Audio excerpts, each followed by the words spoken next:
Dari start sampai akhir finish 2 bulan. 2 bulan? Yap, 2 bulan. Lama ya? Jadi saya udah kelihatan cuman kepala saya kejepit. Ngerasa aduh kayaknya nyawa gue bentar lagi nih gitu. Pernah gak sih ada yang kayak gitu? Hai great people, ketemu lagi di Great Podcast Touching Your Mind. Touching Your Mind.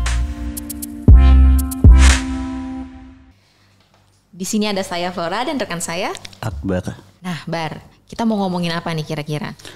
Oh iya, bulan ini bulan September ya. Betul. Ya, bulan ini sebenarnya terkait dengan The Excellent nih. Oke, apa tuh The Excellent? Jadi di bulan ini adalah kita mengangkat semua potensi-potensi yang ada. Oke. Yang ada di dalam Great People kita gitu. Salah satunya nih, menarik nih. Apa? Yang pasti sebenarnya Great People udah tahu ya. Dengan seseorang ini gitu kan. Berarti dia punya potensi terbaik gitu ya di bidangnya. Iya, Oke. pastinya Kira-kira sih. siapa? Bisa tebak kan siapa? Ayo Siapa nih? Ayo, siapa? Siapa nih? Oke. Kita Selamat langsung ya. datang, Mas Bruri. Halo, selamat datang. Halo Mas Bruri. Gimana kabarnya Mas? Sehat Mas. Sehat. Mbak Ola, Mbak Akbar gimana kabarnya? Sehat. Alhamdulillah sehat. Udah lama kita nggak ketemu ya? Oh iya, udah sekitar 3 tahun lebih ya. Efek pandemi sebenarnya ya. Iya, Si iya. dong saya. Oke. Gini, kita kan tahu nih Mas Bruri itu salah satu dari Seven Summit. Betul. Dan saya dengar Summiter. Mas Bruri itu Seven Summit yang pertama di Indonesia. Betul Gitu. sekali. Boleh diceritain nggak Mas? Awal mulanya bisa jadi Seven Summit itu gimana? Terus sebenarnya tuh kenapa sih kepengen melakukan hal itu gitu? Oke. Mungkin saya dikit cerita dulu ya Mbak Ola sama Mas Akbar. Iya. Apa sih Seven Summit? Mungkin ya simpelnya sih Seven Summit itu adalah pencapaian di buat penggiat atau yang seneng dengan mountaineering. Iya. Mereka itu beberapa tuh memiliki impian atau kayak ibaratnya itu kiblatnya atau istilahnya prestasi yang didamba-dambakan oleh para pendaki gunung adalah salah satunya Seven Summit. Apa itu Seven Summit? Seven Summit itu adalah pencapaian para pendaki yang berhasil menggapai 7 puncak tertinggi di 7 lempeng benua. Luar Kata kuncinya biasa. lempeng benua. Lempeng ya. benua ya. Ya. Oke. Di mana 7 puncak ini diwakili oleh masing-masing lempeng di mana gunung tersebut adalah yang tertinggi. Tertinggi ya. Kalau saya sebut dari 7 tersebut yang pertama itu yang tertinggi di Afrika itu Kilimanjaro. Itu kemudian itu yang mewakili lempeng Afrika ya. Kemudian mewakili Eropa itu Elbrus di Rusia. Kemudian mewakili di Australasia saya maksud adalah lempeng yang menyatu dengan Papua dan Australia. Itu disebut Australasia, itu tertinggi di Papua, Kartens Pyramid namanya di negara kita, Indonesia. Kemudian mewakili Amerika. Jadi Amerika ini dibagi dua, ada 2 lempeng, Amerika Utara dan Amerika Selatan. Sedangkan untuk Amerika Utara itu Denali di Alaska dan Amerika Selatannya itu di Argentina, itu Aconcagua. Yeah. Kemudian yang mewakili lempeng Antartika itu di Vinson Massif. Jadi di Antartika itu ada yang tertinggi namanya Gunung Vinson Massif, dan yang terakhir itu mewakili lempeng Asia dan tertinggi di dunia itu Gunung Everest. Dan itu 7-7-nya dalam mencapai keberhasilan 7 puncak itu harus didaki semuanya. Nah, tadi kan sempat ada pertanyaan asal mula ya tadi ya, asal mula kenapa saya bisa tergabung dan terpilih dan beruntung lah saya bilang, karena kalau bilang terpilih mungkin semua orang bisa terpilih, tapi keberuntungan itu belum tentu ke semua orang. Nah, saya sesuatu yang beruntung saat itu mewakili kampus saya untuk mendaki puncak 7 puncak tadi. Oke. Asal backgroundnya sih simple aja, karena memang kita sebagai orang Indonesia itu waktu itu belum ada yang menggapai puncak tersebut 7-7-nya komplit. Sedangkan salah satu puncaknya di Indonesia. Iya. Ya, itu menjadi dasar simpel ya, istilahnya ya nasionalisme kita lah, salah satu modal kita. Dan memang saya dulu tergabung dalam kampus itu di Mapala lah, di mahasiswa pecinta alam. Dan kita punya keinginan ke sana, punya cita-cita itu dan ingin mengharumkan nama bangsa juga. Karena belum ada orang Indonesia ke sana. Nah, akhirnya saya tergabung dan mulai ekspedisi itu dari tahun 2008, diawali di Papua dan finish di Denali. Jadi bukan yang saya waktu itu urutannya bukan ngikutin ketinggian, tapi ngikutin season musim. musim di sana. Okay. Jadi terakhir di Denali, Alaska itu di 2011. Begitu sih singkat ceritanya. Terus kalau ikut kegiatan ini, itu ada nggak sih pelatihan-pelatihan khususnya atau misalkan sebelum naik nih harus ada syaratnya mungkin ya. Syaratnya harus kesehatan fisik yang harus dipenuhi kayak gitu-gitu. Yap. Sebenarnya sih balik lagi dalam seluruh aktivitas atau kegiatan baik itu di pendakian gunung, saya bilang lebih luasnya lagi yaitu kehidupan sehari-hari lah ataupun pekerjaan. Semua itu harus kita persiapkan dari sejak awal. Jadi adanya persiapan atau manajemen yang kita lakukan, baik itu manajemen perjalanan yang dimana di situ kita mempersiapkan baik dari sisi fisik, finansial maksudnya biaya perjalanan dan operasional di sana. Karena kita punya prinsip di dalam tim itu waktu itu lebih baik kita sengsara di sebelum berangkat di awal ya. Sengsara di sana. Karena di sini tuh kita masih bisa mengukur di mana kondisi kita, baik itu lingkungan apa dan sebagainya. Tapi kalau udah di gunung sana kita nggak bisa bernegosiasi di sana. Dan dampaknya kalau misalnya kita tidak melakukan itu dengan baik, ya taruhannya satu, yaitu nyawa kita. Udah itu aja. Dan itu ditanamkan sama seluruh tim di dalam tim ekspedisi saya waktu itu. Jadi bahwa fisik itu adalah salah satunya, fisiknya itu ada syarat mutlak. Kalau memang itu tidak tercapai, udah mending tidak usah berangkat dari awal. Yep. Nah, prosesnya sebelum dari kampus itu gimana sih? Apakah memang ada seleksinya sehingga terpilih jadi di kampus ya? Di kampus itu sebenarnya syaratnya sih satu ikut gabung dulu lah ke pasti betul, satu itu. Yang kedua, ketika kita mengadakan atau merencanakan ekspedisi ini ya kita memberikan kriteria khusus di mana salah satunya adalah ya satu dari sisi pengalaman. Memang yang ditawarkan waktu itu adalah beberapa orang yang sudah memiliki pengalaman yang cukup tinggi di bidang mountaineering lah ataupun perjalanan alam bebas. Kemudian fisik juga pasti ada itu. Kemarin ada kita buat jadi ada syarat-syaratnya juga fisik yang harus dipenuhi dan sebagainya. Kemudian ya syarat yang ketiga yang paling sulit mungkin lebih ke komitmen. Kenapa komitmen? Karena konteksnya ketika kita mengikuti perjalanan tersebut, satu, resiko perjalanannya cukup lama, pasti akan menyita waktu dan sebagainya, menyita waktu kuliah apa dan lain-lain. Kemudian ya dampak dari resiko, artinya ketika kita mengikuti itu ya Anda harus siap dengan segala resiko itu, dan itu nggak ada semua orang bisa menerima itu. Itu yang menjadi syarat utama di walaupun syarat-syarat yang lainnya banyak ya. Ya kalau misalnya pada saat itu ditawarin saya terancam DO, mungkin saya nggak akan diterima. Ya untungnya saya belum. Ya pasti juga namanya kita di bawah naungan kampus kan nggak mungkin kita membawa prestasi tapi ujung-ujungnya mahasiswanya DO ya. Jadi itu juga jadi jadi pertimbangan juga. Gitu, seperti itu sih. Pernah nggak sih ada momen yang sampai udah mau nyerah gitu ya, udah mau nyerah, ngerasa aduh kayaknya nyawa gue bentar lagi nih gitu. Pernah nggak sih ada yang kayak gitu? Sebenarnya saya bilang sih itu mungkin gini, ada dua momen yang bisa saya ambil ketika ekspedisi atau before ekspedisi. Jadi kalau before ekspedisi itu mungkin ketika momen saya untuk memutuskan menyerah atau tidak untuk melanjutkan ekspedisi ini, karena persiapannya cukup berat buat kami tim. Dan itu dimana latihannya cukup berat, intens dan menyita waktu serta fisik. Di situ ada momen dimana ketika kita sudah pelatihan berat harus menyiapkan ekspedisi pula. Jadi tim ini tuh sekaligus manajemen perjalanan juga. Jadi kita yang menyiapkan semua, baik itu rute, operasional. Jadi semua manajemen terkait operasional itu kita juga yang ngurus. Jadi kebayang fisik digenjot, otak pun diporsir habis, dan itu benar-benar sangat melelahkan. Itu betul-betul kita rasakan lah saat itu. Jadi itu membentuk saya juga ketika saya masuk ke dalam dunia yang sesudah kuliah, yaitu pekerjaan dan sebagainya. Nah di situ pernah saya mengalami momen yang memutuskan untuk udahlah saya nggak usah ikut aja, saya menyerah. Itu pernah.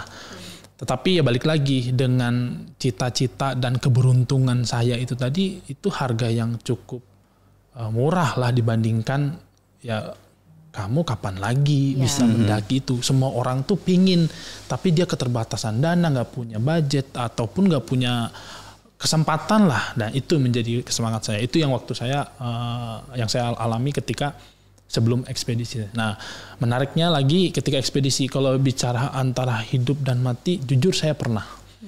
Jadi itu saya mungkin cerita satu aja sih, sebenarnya ada beberapa sih. Jadi ada banyak ya berarti.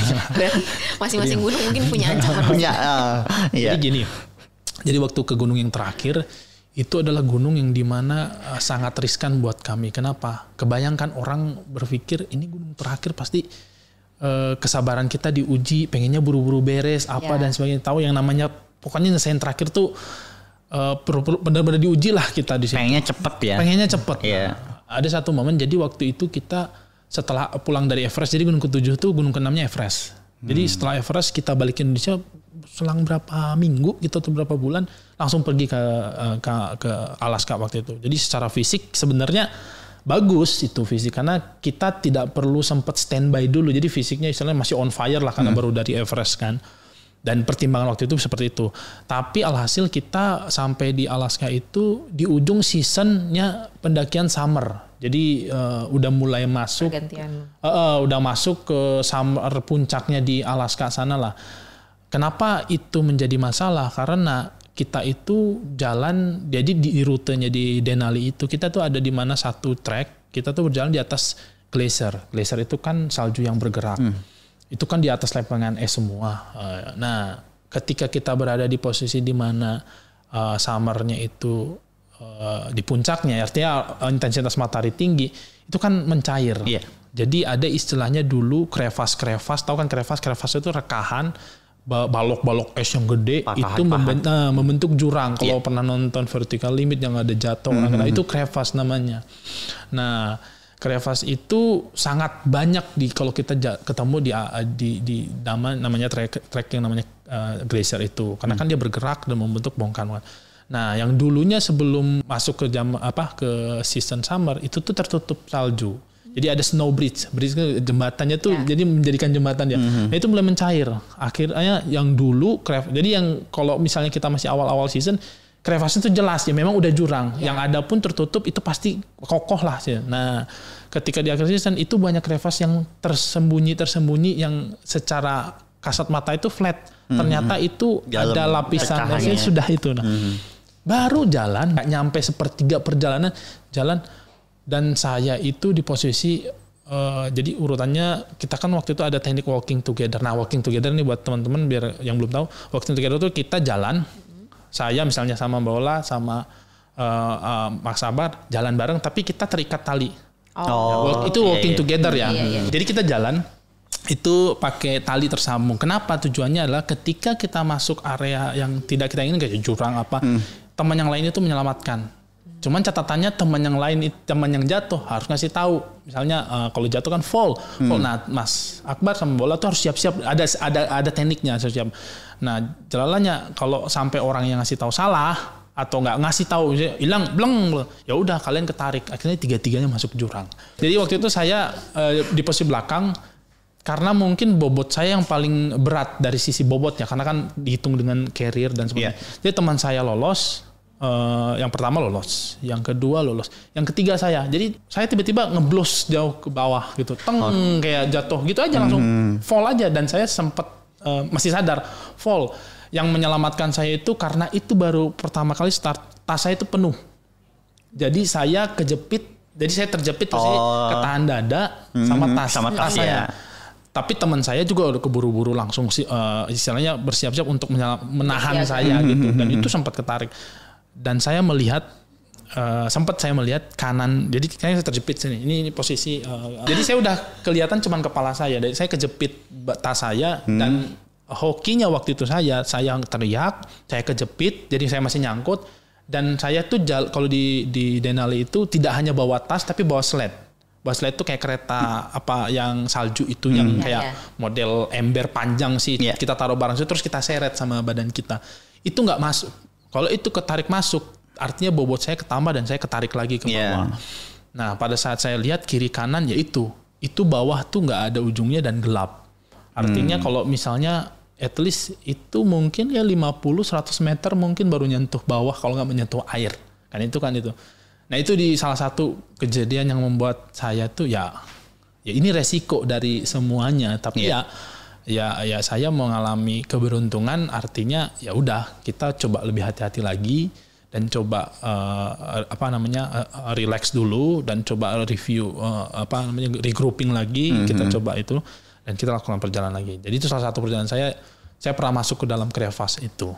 Kapok nggak sih? Pada saat saya ya mungkin sejam 2 jam setelah kejadian itu kapok lah terakhir. Kapok ya? Iya. Udah pulang aja gitu. Udah pulang. Enggak lah, mungkin abis gunung itu kapok. Pas nyampe bawah ya kapan kita naik lagi. Ya biasanya gitu ya. Biasanya gitu sih.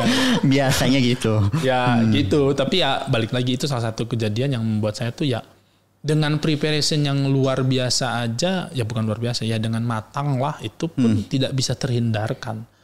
Ya artinya to be excellent tuh perlu, tapi tetap aja kita harus selalu belajar dari setiap perjalanan kita karena bisa jadi di depan itu terjadi banyak perubahan yang mungkin kita nggak tahu. Seperti itu sih. Kan masih kepengen nggak sih? Kalau bilang kepengen itu nggak akan menjadi hobi saya seterusnya. Jadi kalau dibilang pengen ya pasti pengen. Yang membatasi saya cuma waktu aja, itu aja. Waktu dan keluarga ya. Itu bagian dari waktu lah. Kalau dibilang masih ya akan terus. Kalau selama saya bisa berdiri, selama saya masih ada waktu dan pasti saya akan ke sana. Istilahnya ke gunung entah kemanapun lah. Itu bagian dari ya saya mendapatkan suatu kenyamanan. Nyaman. Ya, maksudnya ya saya merasakan suatu hal yang luar biasa ya, membuat saya tuh nyaman aja ketika saya naik gunung dan prosesnya itu membuat saya tuh ya healing lah buat diri saya gitu dan membuat ya supaya hidup kita lebih seimbang aja. Betul nggak lah? Betul. Nih, dulu waktu naik gunung. Itu pastinya dong pernah izin dong sama pacar atau dulu udah jadi istri atau belum? Oh belum lah. Belum masih jadi pacar kan? Tapi masih sama kan? Apa beda? Karena ini disiarkan beda. Oh beda. Oke. Ya ada merasa keberatan gak sih? Kalau keberatan orang tua aja saya lawan. Jangan dong. Kalau bicara izin, baik itu saya konteksnya izin ya, baik itu ke semua orang yang ada di sekitar kita.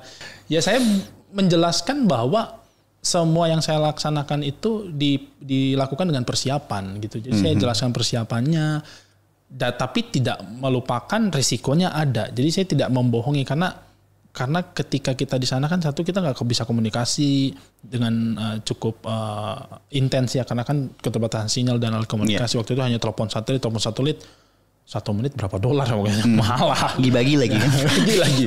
Nah, ya itu membuat kita ya intinya kita menjelaskan itu semua. Saya rasa baik semua orang entah apapun itu selama kita berusaha menjelaskan apa yang kita lakukan dalam melaksanakan sesuatu dalam konteks ini naik gunung dan risikonya ya pasti mereka akan menerima pasti. Kalaupun nggak nerima ya saya tetap jalan. Ya gitu. Ini tuh sama aja kayak sebenarnya punya hubungan sama seorang tentara. Oh gitu ya. Iya. Curhat. Bedanya ada pengalaman. Oh enggak. Bedanya kalau mereka tugas negara, kalau ini ya tugas kampus lah. Tapi sama-sama punya resiko. Iya pasti. Ya, betul begitu. Oke. Dari sekian banyak gunung yang udah sampai saat ini, yang udah digaki sampai saat ini, berapa gunung? Kalau jumlah gunung mah dikit saya.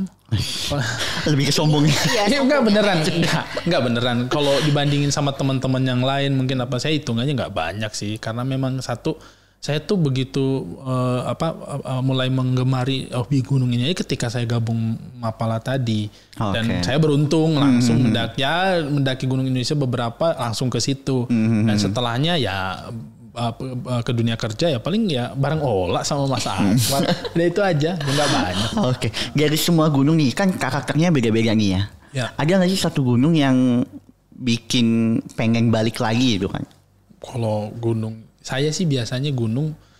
Kalau hampir semua gunung yang saya pengen daki itu, maksudnya gini, saya biasanya kalau naik gunung saya lihat dulu.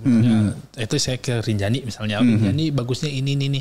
Oke, saya mutusin. Nah, biasanya setelah saya ke sana, pasti saya akan balik lagi. Jadi semua gunung yang saya daki itu, ya saya pengen ke sana lagi. Oh, okay. Kalau bicara pengin cuman kan waktu waktu dan nasib belum tahu.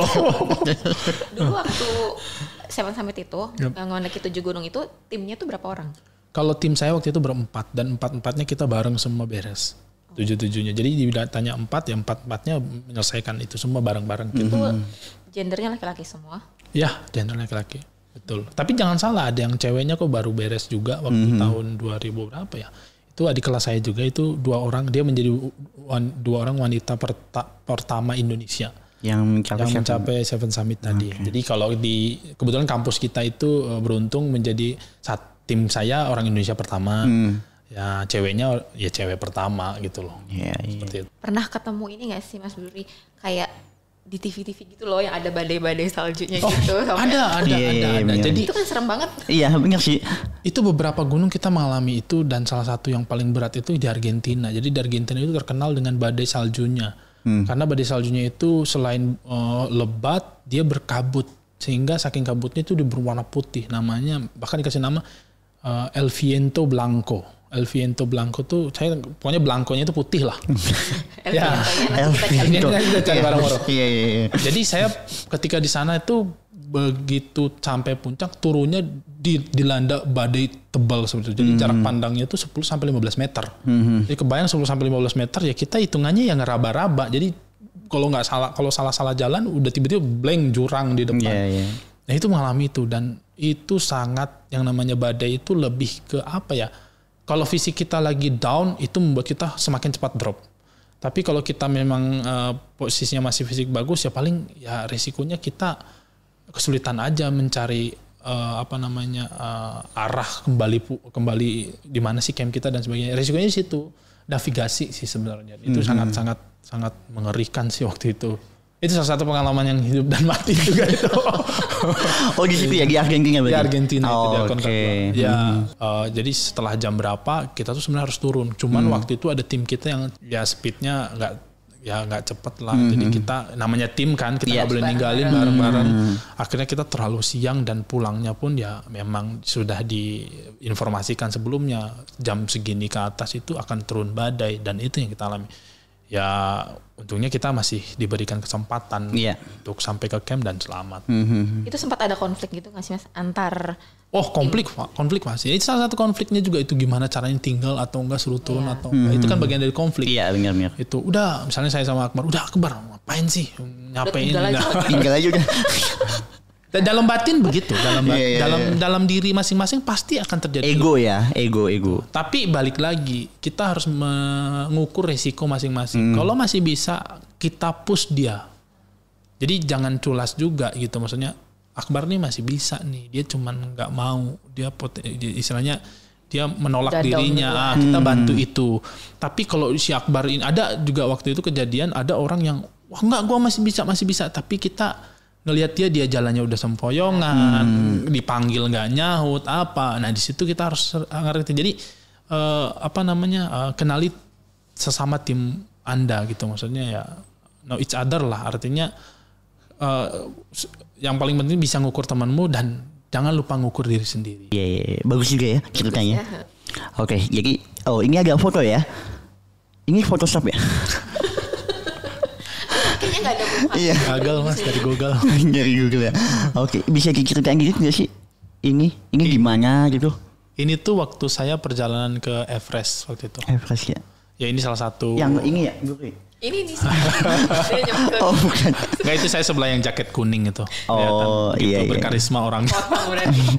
Nggak, ini waktu saya perjalanan. Jadi ini view yang sering kita lihat di Gunung Es. Jadi sebenarnya jujur kalau bicara, saya lebih memilih ke gunung mana? Saya lebih ke gunung tropis, karena gunung es tuh wahnya tuh awal doang, lama-lama bosen lihat putih terus.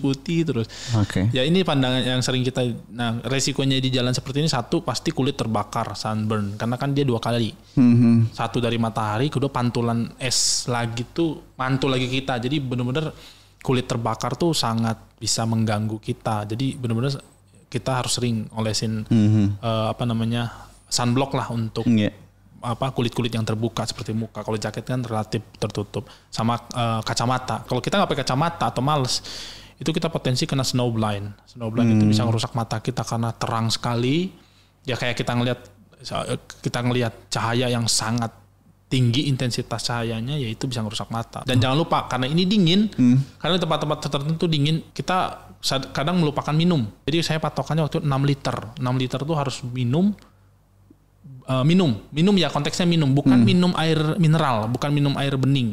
Ya pokoknya minum, mau itu bentuknya sirup, mau bentuk apa, yang penting minum. Nah ini salah satu gambar kita istirahat. Jadi kita harus ada yang namanya rehat. Jadi sepanjang perjalanan itu per 1 jam atau per 2 jam lupa itu harus break, diem break, makan cemilan itu seperti apa, dan itu harus disiplin di situ. Gitu, nggak bisa ngehajar langsung kayak gitu tiba-tiba nanti sampai camp drop malah bahaya. Total perjalanannya dari bawah ke atas berapa? Dari start sampai akhir finish 2 bulan. 2 bulan? Yap, 2 bulan. Lama ya? Karena prosesnya itu ada aklimatisasi apa dan sebagainya. Ini 2 bulan tapi rangkaian ya. Tapi kalau perjalanan dihitung direct pun cuma 2 mingguan, 3 mingguan. Iya. Sebenarnya kita ada proses ya, bolak-baliknya itu ya. Jadi kayak ada proses aklimatisasi. Jadi ini buat teman-teman, aklimatisasi itu dimana kalau udah masuk gunung extremely high altitude itu kita tidak boleh langsung naik itu badan kita pasti tidak akan mendukung itu. Jadi kita harus ada namanya penyesuaian ya. Jadi kita naik dulu, nanti turun, naik lagi lebih tinggi lagi, turun ke. Jadi tahapannya nyicil gitu, bolak-balik. Sama kayak diving ya. Iya, teknisnya begitu. Karena tekanan, udahnya diving tekanan air, ini tekanan udara. Gitu. Oke. Nah ini di Everest juga. Jadi kalau di Everest itu ada proses dimana kita tuh minta restu dan didoakan lah, blessing from lama kan istilahnya biksu sana yang memberikan kita biksu atau apa ya, biksu ya kayaknya, atau apalah pemuka agama sana, dan mendoakan kita supaya kita lancar dan bisa menyelesaikan perjalanan dengan selamat. Jadi semua pendaki pasti akan mengalami proses ini. Dan kita dikasih kalung tuh. Kalung itu isinya doa-doa. Masih ada tuh di rumah saya untuk keselamatan. Sebenarnya lebih ke sugesti sih, walaupun kita punya kepercayaan masing-masing, yaitu kita berdoa kepada keyakinan kita. Ini proses kita menguatkan kita untuk bisa lebih mendekatkan diri lagi. Karena balik lagi ya, semua persiapan itu, semua peralatan, semua apa yang sudah kita siapkan itu, kita pasti akan kembali kepada Sang Maha Pencipta, dan beliau yang lebih bisa memberikan kita kesuksesan sampai 100%. Begitu. Nah, sebenarnya kalau ditanya nih, terutama orang awam ya gitu, pasti pertanyaannya gini, apa sih manfaatnya, apa sih benefitnya, apa sih enaknya gitu ketika udah nyampe. Padahal kalau udah sampai puncak itu sebenarnya kan kita nggak lama ya, cuma hitungan menit doang gitu kan, habis turun gitu kan. Nah, sebenarnya apa sih kalau menurut Mas Bruri? Kalau saya ditanya kenapa naik gunung, balik lagi karena masing-masing orang tuh punya kesenangan, punya hobi, dan punya suatu hal yang membuat dirinya lebih nyaman, lebih hidup, mendapatkan kebahagiaan. Salah satunya ketika saya sih mungkin ini salah satu gunung tapi di setiap perjalanan saya naik gunung, baik itu 7 puncak ini juga, itu saya menikmati perjalanannya, dan itu saya menikmati itu, dan saya merasakan suatu kebahagiaan di situ, karena siapa yang bisa menikmati keindahan alam ini selain saya? Belum tentu semua orang bisa ke sana, karena kita harus ke sana. Dan ketika saya ke sana, satu dengan proses satu ini, dan saya lebih mendekatkan diri kepada Yang Maha Kuasa, karena kita tuh kecil sekali di sana. Kalau benefit apa? Kalau benefit ya balik lagi prestasi dong. Karena nggak semua orang bisa ke sana. Kalau ini sesama pendaki nggak semua orang bisa ke sana. Dan saya menjadi orang yang beruntung di situ. Tapi kalau ditanya ke orang awam, ya saya menjelaskannya agak sedikit susah. Sama aja saya kayak nanya orang yang senang main golf. Kenapa senang main golf? Itu yang menjadi pertanyaan. Tapi kalau ditanya kenapa, ya karena saya mendapatkan kesenangan, saya mendapatkan kebahagiaan secara spiritual pun saya lebih mendekatkan diri. Nah, ini masih Ini di Everest Base Camp. Jadi Everest Base Camp ini, saya baru turun kayaknya ini. Saya baru turun. Jadi lihat betapa hitamnya saya. Jadi ini saya pikir orang lain. Ini kayaknya nggak sengaja ke kirim, harusnya ini nggak boleh dikirim. Jadi proses ini di Everest Base Camp, di mana kita tuh istilahnya stay di sini dalam ekspedisi Everest itu kurang lebih 1 bulan atau 1,5 bulan lah di sini. Jadi kita ini base campnya kita lah di Everest sana. Jadi dari sini kita start menuju puncak Everest. Ke sana, dan di sini pun kita melakukan aklimatisasi dan sebagainya di sini. Jadi beginilah bentuk-bentuk gambaran medannya. Nah, ini salah satu. Ini mungkin yang tadi sempat diceritain bukan sih? Ya, ini sih sebenarnya kita juga dapat. Ini kayak badai-badai gini kita beberapa kali pernah mendapatkan, lihat betapa itu saya jarak dari saya ke tempat orang yang belakang itu paling nggak nyampe 10 meter tapi udah kelihatan begitu, udah bisa samar-samar kan. Dan ini kita biasanya pakai lifeline. Ini bukan walking together tapi kita lifeline. Jadi ada beberapa trek yang sudah dipasangi tali karena di bibir jurang tuh yang sebelah kiri kan jurang tuh. Itu turun mungkin bisa 500 sampai 1.000 meter kali turun ke bawah. Ya udah hilang lah pokoknya. Nah itu kita pakai itu dan kita berjalan di trek tapi sambil berpegangan, bukan membebani ya, menjaga keseimbangan dengan tali itu. Nah dilihat dari outfitnya dari atas sampai bawah itu bisa jelaskan ya. Kisarannya betul. Kayaknya kan mahal ya kalau ke gunung itu. Kalau kisaran mungkin sekarang masih jauh lebih mahal. Kalau ini yang paling mahal tuh contoh sepatu. Sepatu tuh dulu beli mungkin kisaran 8 sampai 10 juta kali sepatu doang. Karena itu memang khusus untuk daerah dingin sekali karena dia tebal. Karena balik lagi harga itu bukan gaya kalau di kota. Kalau di gunung tuh ya ada harga ada rupa keselamatan karena memang sepatu ya harga yang kita keluarkan itu menentukan keselamatan dan kenyamanan di sana. Walaupun memang kenyamanan kita agak itu karena kan kita berusaha memberikan mendesain ekspedisi ini tidak mengurangi keselamatan karena kita kan disponsori. Jadi kita cari brand atau barang yang kira-kira bisa dipakai ke sana tapi ya nggak mahal. Nah ini yang saya bilang tadi saya jatuh ke crevasse ini waktu ini sebelum berangkat ini masih segar. Masih belum merasakan antara hidup dan mati. Jadi ini waktu jalan saya bilang tadi itu sled tuh yang sebelah bawah. Jadi itu saya seret itu beban saya juga. Jadi yang itu ya? Iya, jadi total mungkin sled itu dengan berat saya mungkin bisa 120 mungkin bisa sampai 140 kilo saya. Di lubangnya itu. Jadi kebayang kalau saya jatuh semua ya itu teman saya nahan beban saya seberat itu. Seberat itu ya.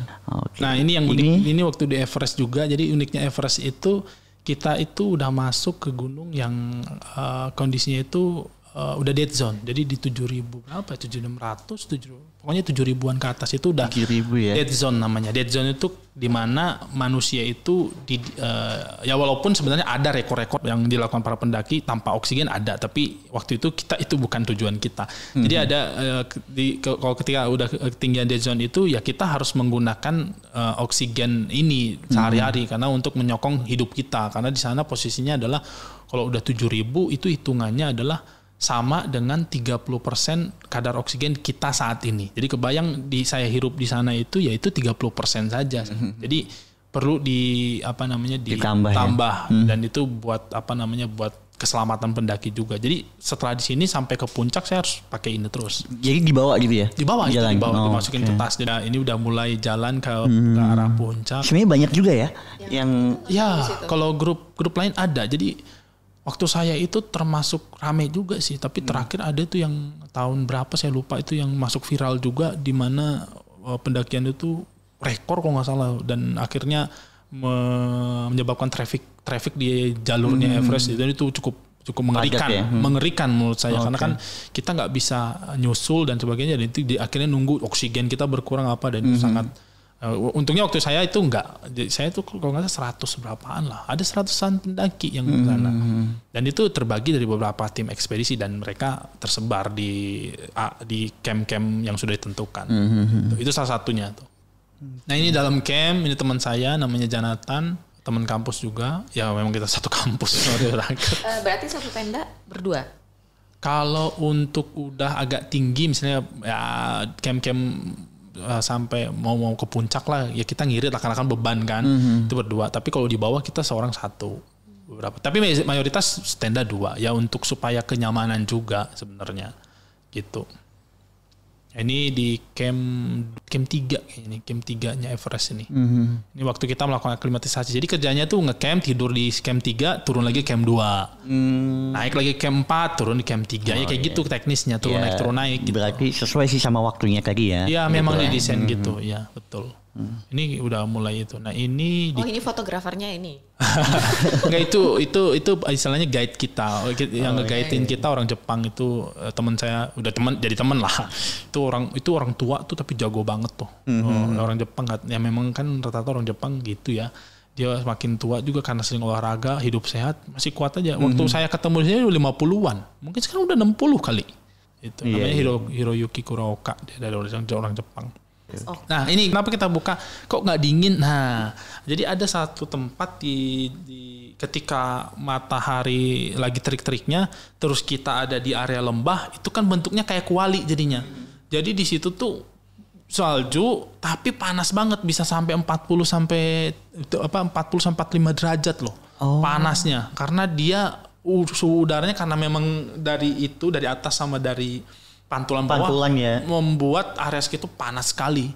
Hanya dari dingin langsung pada buka semua ini, jadinya pakai baju long john aja. Itunya dibuka separuh gitu karena panasnya minta ampun. Nah ini yang membuat salah satu saya tuh yang bagus sih view-nya. Nah, ya mungkin ya mohon maaf Maula lihatnya di foto ya. Saya justru. ya ini menjadi saya bahwa ya keindahan ini tuh nggak bisa kita lihat tanpa kita harus ya istilahnya foto iya, tapi kita beda kalau kita ngelihat sendiri. Ini salah satu. Jadi kalau dibilang kenapa saya suka, ya ini kalau dibilang itu menurut masing-masing beda lah, memiliki kesenangannya masing-masing gitu, dan seperti inilah salah satu ini area jajaran pegunungan Himalaya bisa kelihatan. Nah ini salah satu foto di mana saya mau sampai di puncak Everest. Dan ini kelihatan ketinggian udah di 8.000-an meter. 8.000. Kan kalau Everest itu 8848 kan. Ketinggiannya ya kebayang ini udah 8.000-an, mungkin 8.700 kali ya. Jadi udah setara pesawat komersil. Udah bisa ngebayangin capeknya belum, Bar? Udah sih, udah. Dan ini cerah banget dan ini bagus ini banget. Bagus nih, ada awannya gitu kan. Ya, ini namanya udah Summit Ridge namanya. Summit ya biasa sih rata-rata orang ngasih nama Ridge itu punggungan, tau kan punggungan yang bisa pakai jalan. Ya kalau sebelum puncak ya Summit Ridge namanya. Kalau yang di Indonesia gimana? Sejauh ini? Di Indonesia sih kalau dibilang bagus, ya Everest bagus banget. Everest bagus karena tingginya menurut saya tinggi. Orang pasti mau ke gunung tertinggi di dunia, pasti mau kan. Tapi kalau bicara keindahan, saya sih lebih milih gunung Indonesia kayak Rinjani. Berapa kali pun saya ke sana saya mau, berapa kali nggak ada bosannya ke sana. Terus ke mana lagi? Kayak kita ke Rinjani kan cakep kan? Oh itu cakep banget. Terus Gunung Semeru bagus. Ya saya masih pengen nge-explore, bahkan lebih ke nge-explore yang di Indonesia dulu kan. Dari sisi keindahan alamnya itu luar biasa kalau di gunung-gunung Indonesia, dan nggak usah jauh-jauh, bule-bule aja pada mau kesini kok. Di Rinjani itu banyak bulenya. Kenapa? Ngincer ya waktu itu. Saya kasih tahu aja. Ternyata terkenal sampai sebegitunya. Gitu. Ya betul. Ya kalau bicara konteksnya keindahan ya masih gunung tropis tuh masih lebih, ya paling Indonesia masih the best lah. Siapa yang bisa mandi air panas ya kan. Selain Kartens, terus yang orang bilang Jaya Wijaya lah, Puncak Soekarno, ternyata masih banyak puncak-puncak lain yang gak kalah lebih indah di sana, seperti Puncak Sudirman dan sebagainya. Itu ada beberapa puncak yang secara secara keindahan alam tuh nggak itu daerah di daerah Papua itu. Cuman ya balik lagi, Papua kan agak sedikit sulit akses. Cuman ya bagi yang bisa ke sana ya ayo ke sana. Ya, terus yang menarik lagi yaitu ketika saya mendaki Kartens Pyramid. Jadi kita selain mendaki, kita ada misi sosial waktu itu. Misi sosial. Jadi waktu itu kita mendaki Kartens Pyramid itu sambil mengganti talinya. Jadi di sana tuh ada tali yang dipakai pendaki untuk naik. Jadi namanya memang kan agak sedikit, bukan agak sih, technical. Kartens Pyramid tuh butuh skill climbing dan butuh tali. Jadi kita ganti talinya dan kita perbaiki waktu itu talinya. Jadi waktu itu saya sebagai tim yang ikut melakukan penggantian, ya dalam 4 hari ya saya 4 hari bolak-balik naik puncak tuh. Jadi bolak-balik udah kayak alam kayak porter. Gak ada yang bagusan apa dikit. Nah jadi kita bolak-balik, dan itu bukti bahwa kita juga care waktu itu. Kita melakukan misi sosial dan membersihkan sampah di sekitar sana juga. Jadi itu yang menarik buat saya. Jadi ya kita harus sebagai orang Indonesia yang punya salah satu member lah sampai kita harus jaga, dan akhirnya kita diapresiat oleh pendaki sana. Waktu itu ada pendaki Jepang bersama kliennya itu mengapresiasi, wah ini kok selama ini saya bisa saving sampai 2 sampai 3 jam karena talinya itu bagus. Dulu saya harus bikin jalur dulu. Kenapa saya nggak percaya itu talinya? Tapi karena udah bagus ya udah langsung pakai.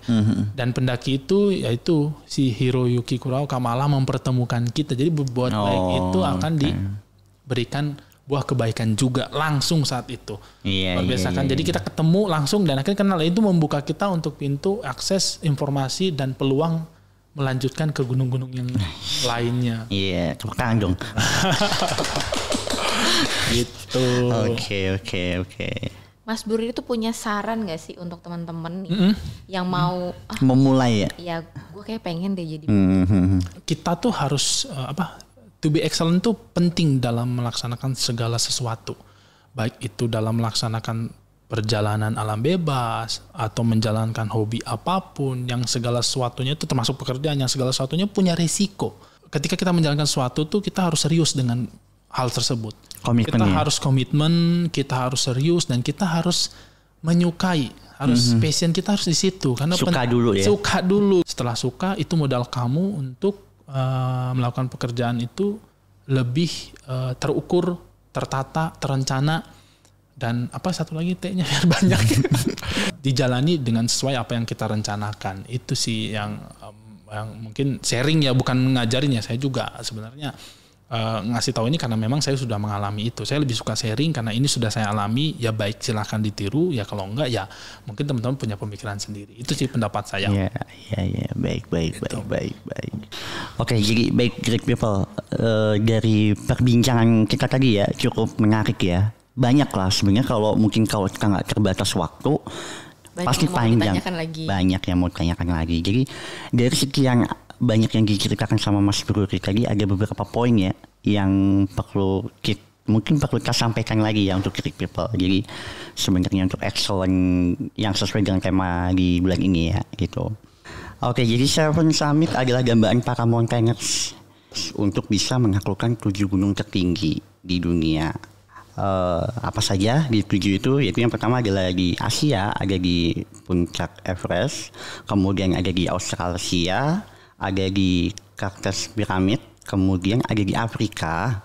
Di Afrika itu ada Kilimanjaro, kemudian di Amerika Utara ada Denali, sedangkan di Amerika Selatan ada Aconcagua, kemudian di Eropa ada Elbrus, dan yang terakhir adalah di Antartika ada Vision Massif ya. Jadi ada beberapa persiapan yang matang yang harus disiapkan ya di awal sebelum kita melakukan Seven Summit tadi. Kemudian yang selanjutnya adalah persiapan fisik yang harus kita siapkan. Jadi tadi sempat ada prinsip dari Mas Buri tadi ya. Jadi lebih baik bersusah dulu di awal. Jadi di endingnya kita bisa menikmati kan gitu. Kemudian komitmen juga ya. Komitmen perlu dari diri sendiri dan tim ya. Ketika melakukan perjalanan kita harus selalu belajar dari setiap perjalanan. Karena kita bisa mengantisipasi segala sesuatu hal buruk yang menimpa kita di perjalanan. Betul. Kemudian teamwork dalam hal ini juga sangat penting, dan kita harus memperkecil kalau bisa menghindari beberapa konflik. Nah, terus kenapa memilih naik gunung yang beresiko tinggi? Mungkin dari menikmati perjalanannya atau mendapatkan rasa bahagia dalam perjalanan tersebut, dan juga kita bisa lebih mendekatkan diri kita kepada Yang Maha Kuasa. Betul sekali. Yang terakhir dari saya mungkin dari harga perlengkapan dan peralatannya. Karena cukup mahal. Tapi mahal itu bukan berarti untuk gaya-gayaan. Betul sekali. Ya kan? Tapi untuk safety-nya. Betul sekali. Ada lagi Mas Akbar? Iya, dan perlu great people tahu ya, yang sesuai disampaikan sama Mas Buri tadi sih. Sebenarnya excellent itu terjadi sama diri kita sendiri sih ya, gitu kan. Jadi untuk menjadi pribadi yang unggul, artinya kita harus mempersiapkan itu semua, mulai dari komitmen juga, tenaga, waktu, biaya, semua itu harus kita persiapkan di awal sih. Gitu. Oke, great people, sampai ketemu di Great Podcast berikutnya. Touching your mind. Sampai jumpa. Bye.